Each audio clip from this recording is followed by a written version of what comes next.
السلام عليكم ورحمة الله وبركاته daawadayaal ku soo dhawaada barnaamijkeennii diblomaasi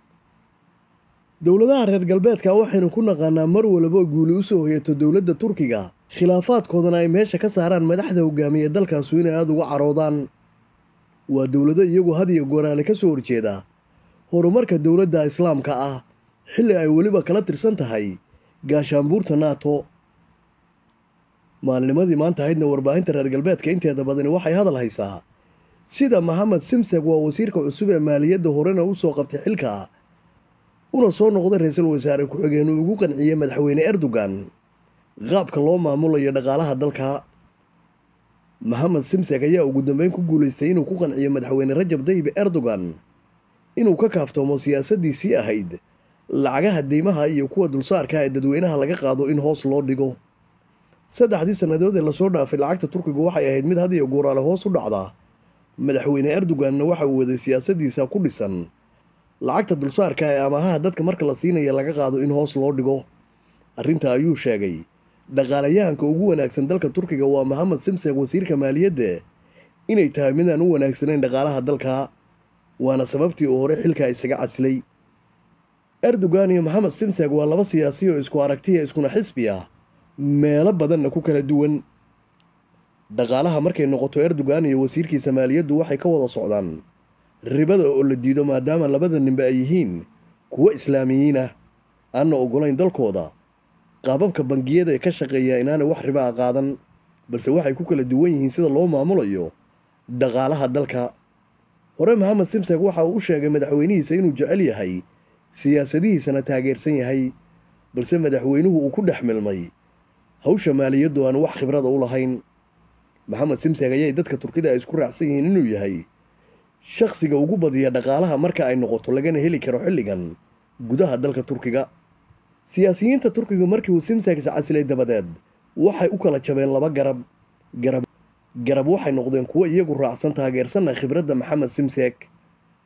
taageersanaana had iyo goor in shaqada isaga faraha looga qaado madaxweyne Erdogan loo daayo maamulka guud balse uu dhaqaalaha faraha kala baxo iyo garab kale oo ka agdhawaa madaxweynaha madaxtooyadana suqaarkooda ku haysto iyagu taabacsanaa madaxweyne Erdogan iyagoo waliba ognaanu dhaqaalaha wax khibrad u lahayn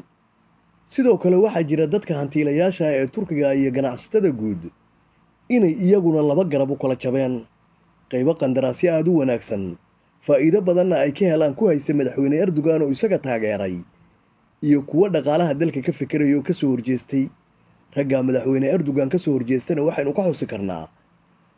Huluk Bayraktar oo isagu ah ninka iskale shirkadda Bayraktar ee caanka ah ee samaysa diyaaradaha aan duuliyuhu wadin caankana ka noqday dalka Turkiga iyo dunida inteeda kale maalnimadii maanta ahayd ugu dambeyn madaxweyne Erdogan waxa uu ka tanaasulay faragelintii baanaydu ku hayay dhaqaalaha dalka waxaana uu sheegay Mohamed Simsek iyo dadka Turkiga aba haatan wixii ka dambeeyay inuu wasiirka aqoon-yahanka uga harayo arrimaha dhaqaalaha taa beddelkeedana Mohamed Simsek waa wasiirka maaliyadda waxa uu ballan qaaday inay halkaa ku soo gabagabowday lacagtii Turkiga hoos u dhacaysay dhaqaalaha Turkiguna uu noqon doono mid maalinba ta ka dambaysa sii adkaada durbadiiba madaxweyne Rajab Tayyip Erdogan waxa uu fuliyay ballantiisa waxaana uu ogolaaday soo jeedintii wasiirka maaliyadda Mohamed Simsek uu soo jeediyay madaxweyne Erdogan gudoomiyaha bangiga dhexe ee dalka inuu u magacaabo markeedii ugu horeysay haweeney Hafisa Gaye Erkan ayaa waxay noqotay haweeneydii ugu horeysay ee abad gudoomiye ka noqota bangiga dhexe dalka Turkiga tan ayaa waxayna tusaysaa madaxweyne Erdogan si rasmi ah inuu faraha ugala baxay siyaasadii dhaqaalaha ee dalka haatan wixii ka dambeeyana dhaqaalaha dalka Turkigu uu noqonayo mid aan la gaari karin Mohamed Simsek ayaa waxa horyaala caqabado dhowr ah balse la aaminsan yahay in uu si fudud uga gudbi doono Mohamed Simsek waa ninka laga doonayo inuu dejiyo qiimaha maraakiibtu ay ku gooshayaan saddexda badood ee Turkigu iska leeyahay iyadoo waliba sanadkan cunaqabatayntii 100 sanadood ee dulinimada ahayd ay ka dhamaatay dalka Simsekna waxa laga sugayaa inuu maraakiibta ka soo ururiyo dakhli aad u badan sidoo kale maalinba ta ka dambaysa dowladda Turkigu waxay ku guuleysanaysay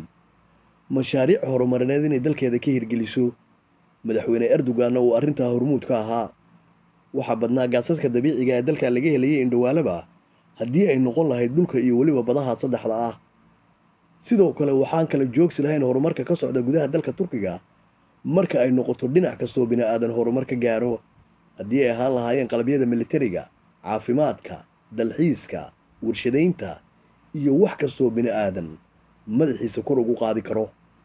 Simsegna waa ninka haatan faraha looga qaaday inuu dhaqaalaha Turkiga gaarsiiyo mid ka mid ah 5 dal ee adduunka ugu dhaqaalaha badan.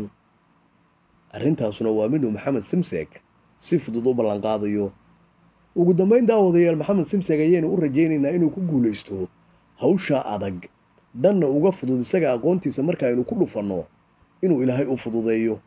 sidoo kale waxaynu ku ammaanaynaa madaxweyne Rajab Tayyip Erdogan go'aanka geesinimada la taariikhiga ahna ee uu qaatay, oo ah inuu arrimaha dhaqaalaha ee dalka Turkiga faraha uga qaado shakhsiga la aaminsan yahay inuu yahay ninka ugu badiya dhaqaalaha ee Turkiga ee haatan nool. daawada muuqaalkan haddii aad tahay shakhsi nagaga soo horjeeda iyo mid nagu taageersanba, aragtidaada qaab commentiga nagula wadaag. hana ilaawin inaad inoo like garayso muuqaalka inoona sii share garayso. haddii aad tahay daawado isagoo aan kanaalka weli ku soo biirinna, fadlan ka fikir inaad nagu soo biirto si aad u daawato muuqaallo midba midka uu ka dambeeyo uu ka sii tayo sarreeyo. assalaamu calaykum waraxmatullaahi wabarakaatuh.